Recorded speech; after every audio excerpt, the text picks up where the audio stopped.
Yeah. So my story about the Badfinger thing really started basically as when I had a boyfriend. I let him go, and I was sort of a loner again. And my brother and some friends were going club hopping, and they invited me to one of the clubs.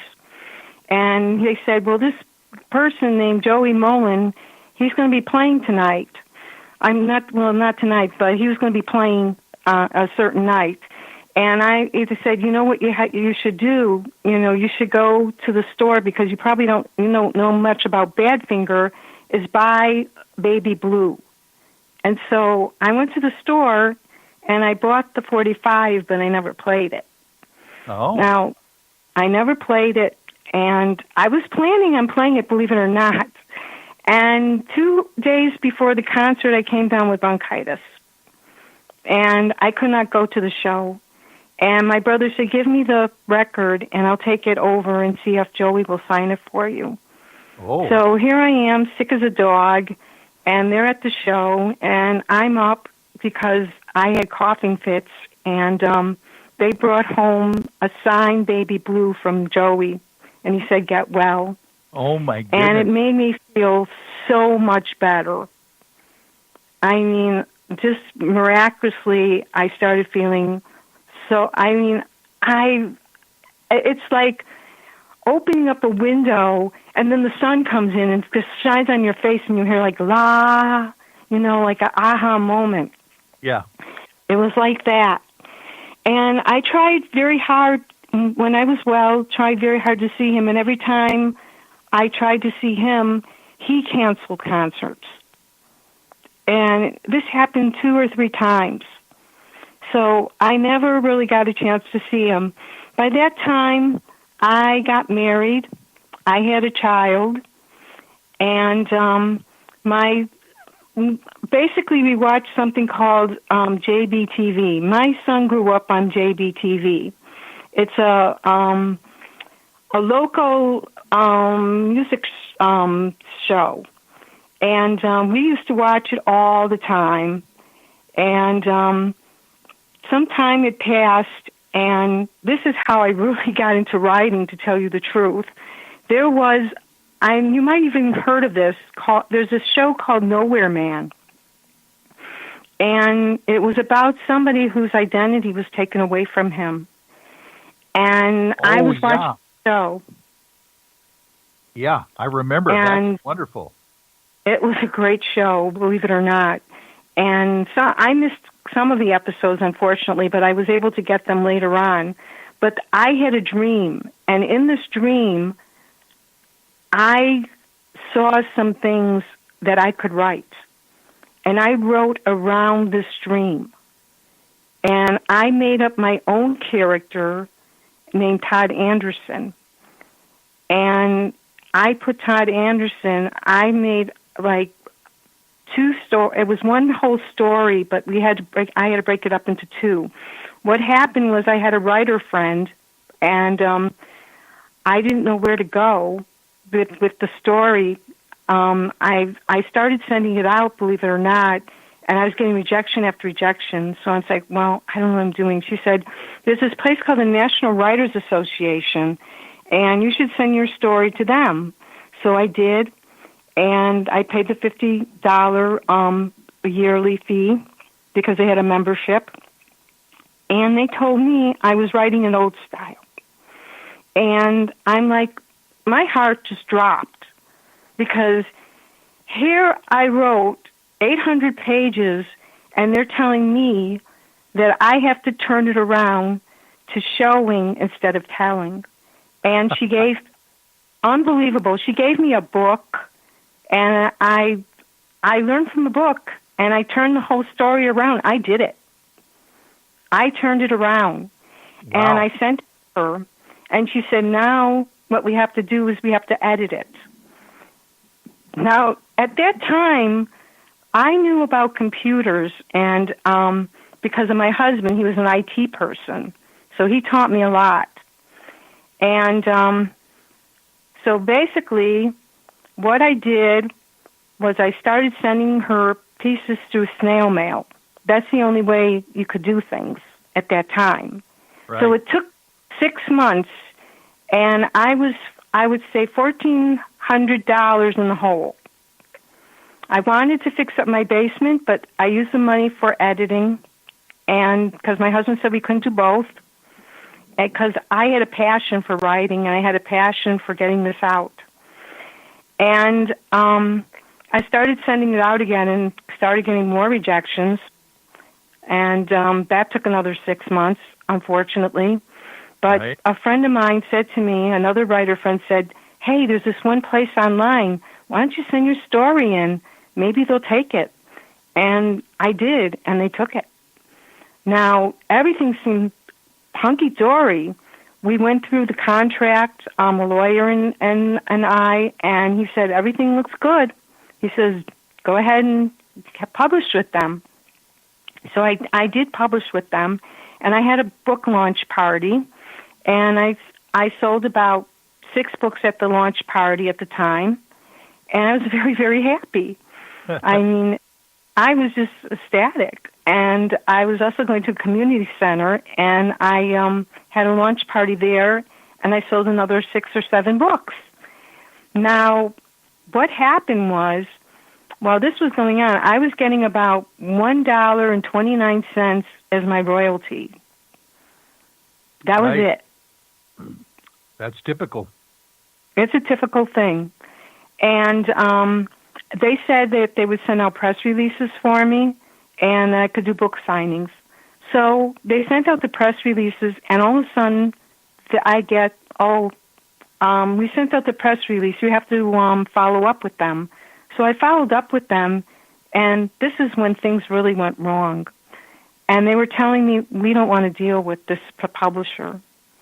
And I'm like, why? And they wouldn't tell me. They would not tell me. These newspapers, they said, we just don't want to deal with them. I'm like, oh my gosh. And I tried to do a book signing. I called up Barnes & Nobles, and I was really excited about it. And I told them who my publisher was, and they said, I'm sorry, we don't want to deal with that publisher. So basically, they were screwing me. And they were screwing other people as well, unfortunately. And, but you know what? Even though I was being screwed and everything, I still had a passion for writing. And I kept writing the Todd Anderson novels. They were action-adventure. And my editor decided that she would, if I gave her 50 pages a week, she would not charge me, and she edited everything. I wrote at least 7 Todd Anderson Chronicles. Oh, my goodness. And, yes. And I sold about, I would say, 50 books on Amazon. About 50, and I got only 1 review out of it, unfortunately. But the thing was, getting back to Badfinger, my husband and I, at that particular time, we had VH1, we had the dish, and we were watching all the behind the musics and all the legends, and they're all about rock stars and interviews and things like that. And while I was watching them, I was also taking care of my son, because he was young at that time. He was only in maybe 10, 11 or something. And we've watched all of them, and I saw one on Badfinger, and it just sort of slipped by me, like most of them, because I got heavily into Led Zeppelin at that time. In 2007, I was so heavily into Zeppelin. And I had a friend who was actually making me copies of the Zeppelin albums and the CDs. And I got involved with something that my husband was involved with on the computer called MySpace. And MySpace was a very interesting platform. It was for a lot of different artists, indie artists, I guess. And I met through MySpace a lot of different indies. And I also happen to like people are going to think like, whoa. I like Nirvana. Uh-huh. And here I am, I'm 46 or something, 47, and I'm enjoying all the Nirvana music and the Zeppelin music. And in 2009, my husband made me a Facebook page, and I ignored it.